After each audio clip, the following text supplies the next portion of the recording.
Alright, welcome back. Hope everyone's having a lovely day, a lovely night wherever you're from. And real quick before we get started, as always, I want to give a lovely shout out to the channel members on this channel. So thank you so much to these lovely commanders here that you see on screen. Thank you guys so much for your guys' constant generosity and support to me as always. It really means a lot to me, so thank you guys so much. And if you guys are actually interested in becoming a lovely commander yourself, if you are interested in any of these cute and lovely emotes, the loyalty crown badges, if you want a special role in the Discord, make sure to join the Discord.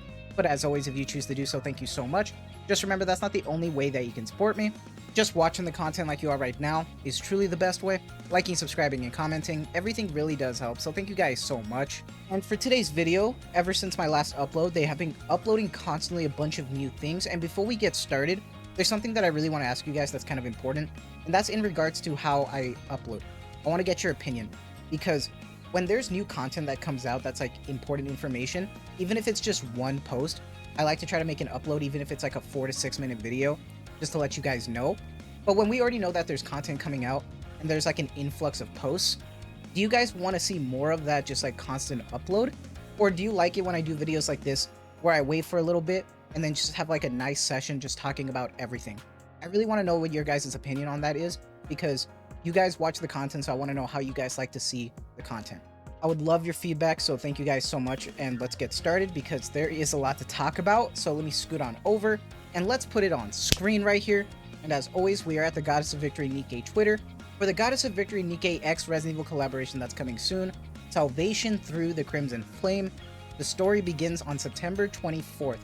I'm not gonna lie, really excited because, spoiler, this is going to be like another canon event, I think, similar to how Stellar Blade incorporated more lore that actually made that canon.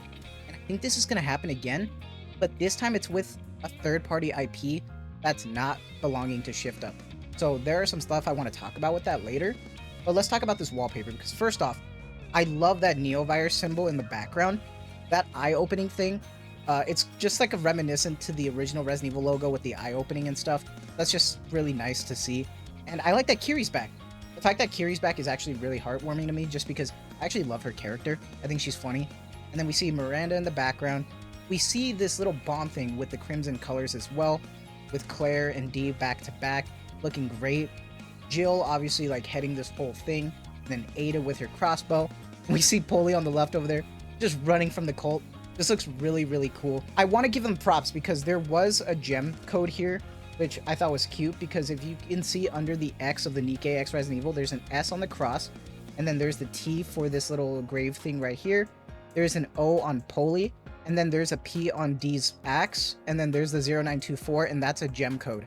And I just thought that was a really nice touch. But also, that's kind of a puzzle to Resident Evil 4, the graveyard puzzle. And that's the OG game, by the way, and I just thought it was cute. I just thought that was adorable. But this isn't the only thing we have to talk about, because there are a few things. First off, we got another new gacha coming out. The Killer Wife costume gacha is coming out, Secret Police, and I'm really excited. I know there's a few people who really love The Killer Wife, and they're excited for this outfit, but I've seen a few complaints that I also kind of want to talk about, because Rouge had the same thing, and that's the shooting pose and stuff.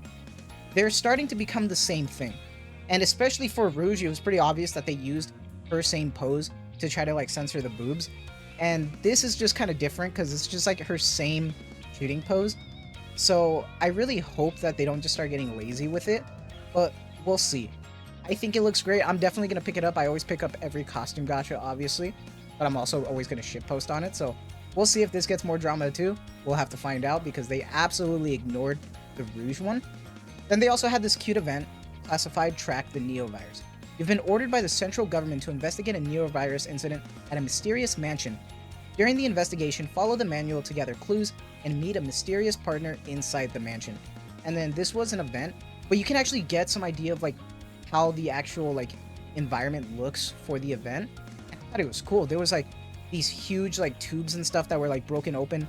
Almost reminds me of like what held the tyrants in like Resident Evil 1 and stuff. And it's really cool that it's a mansion. It's just awesome. It just gives me like Spencer Mansion vibes, and I thought that was really sweet. Then we have this distress signal right here from Polly. Commander, we have a critical situation. Polly has gone missing during the mission. Before disappearing, she managed to send this mysterious signal to Miranda and Kiri. It looks familiar somehow. Can you crack the code? And so we're going on a rescue mission and rescue Polly. God bless Polly. Hopefully she's okay and she's not being scared. And then we got the introduction to all of the characters right now. So we have collaboration character for Ada Wong, a mysterious and resourceful operative who never reveals vulnerability no matter the circumstances. My identity? Sorry, that's a secret. I'm willing to hear your story though. And from the PV, it actually sounded like the new girl, the actress who played Ada Wong. So I just thought that was really nice. And she looks great. And the crossbow, I was worried what they were going to do because I thought it was going to be another sniper rifle. But it turns out that they did confirm it, that it is indeed going to be a rocket launcher.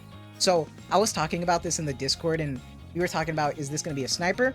Or are they going to do explosive bolt rounds and make it a rocket launcher like the original RE4? And they went that route with the burst crossbow. Affiliation BST, obviously she is abnormal. Ada works alone, staying laser focused on her mission and keeping emotional ties at bay. Her true motives, identity, and loyalties remain shrouded in secrecy. Even the name Ada Wong is just an alias, a special unit under the ACPU BST. Temporarily established to resolve the neovirus outbreak that occurred in the Ark, or is she trying to get it to get some money? We'll see. We'll have to see how that works out. Pretty cool. But then weirdly, we didn't get Jill. We got Claire, which is the SR. Claire Redfield, college student who ventured into Raccoon City to find her brother Chris. These raptures are mechanical creatures, you say? It's hard to believe something like that could be enemies of humanity. So she looks good. I like it, but definitely going to be more chill. I'm going to be honest. I feel like this whole event is going to be more chill. So either you're going to like it for the story and just the fan service in the aspect that it's Resident Evil, because I don't think there's going to be much fan service outside of like looking at D-Killer Wife or something. I'm going to be real here. So we'll see. But then we get her introduction, and then she's another rocket launcher with the H1 grenade. One of the few survivors of the Raccoon City incident, one of the deadliest pandemics in history. She's also under the special unit for the ACPU, and she looks great. Honestly, good amount of jiggles too. Good amount of jiggles with the booba. Looks really good. I like the faces, looks cute. I swear to God, her design reminds me of Resident Evil 2 Remake, but at the same time, it reminds me of, I forgot which Chronicles game it was, that it looks so similar to that. Her face is what really makes it look like that. But then we have an interesting thing here, and that's this. This is what I really wanted to talk about this whole time.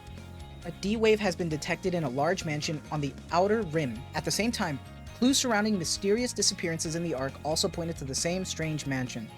Upon learning that everything is linked to a cult named Torch of Salvation, the commander decides to head to the outer rim with the Perilous Siege Squad. Now this is really important to talk about, and I'm going to do my best to not make any spoilers, but this group does come up in the story kind of a while ago, like in terms of side missions, but then following that we actually got it brought up again with the hard mode ending for K's event, where they brought up this cult again, and they had something to do, and this might be it. So this is really interesting because this is a cult that's already been talked about within the game, meaning that we're going to get actual lore and see this cult throughout this collab, meaning that this is going to be a canon collab.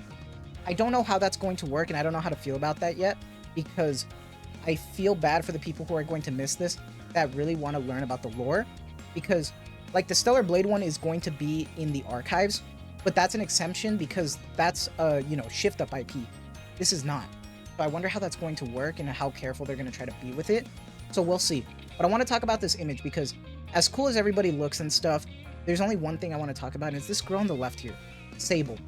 Who is this person with the short hair, almost greenish yellow eyes with this mask on? I wonder who this is, and I cannot wait to see.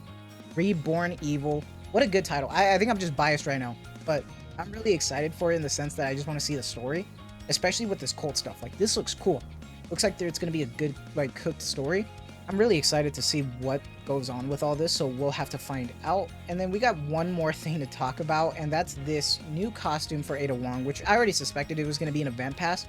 The Secret Agent Pass. After unlocking premium rewards, you get this.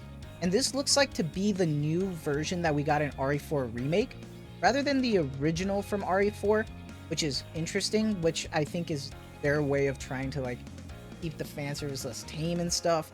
So we'll see. I'm probably going to pick it up out, you know, just for the sake of just being a fan. But I know for a fact a lot of people aren't going to like this. But that's totally fine. Honestly, there's a lot of stuff going on right now, and I'm really excited. you know, as a fan of Resident Evil, I'm always a big fan of this, so this is going to be something up my alley. I completely understand if you're not, because collabs aren't for everybody, and if you're not into Resident Evil, you're not going to really care about any of this, but I am interested in the story. But do let me know what your guys' thoughts are. I hope you guys have a lovely day, a lovely night wherever you're from, and as always, thank you so much for the constant support. Take care, and have a good one.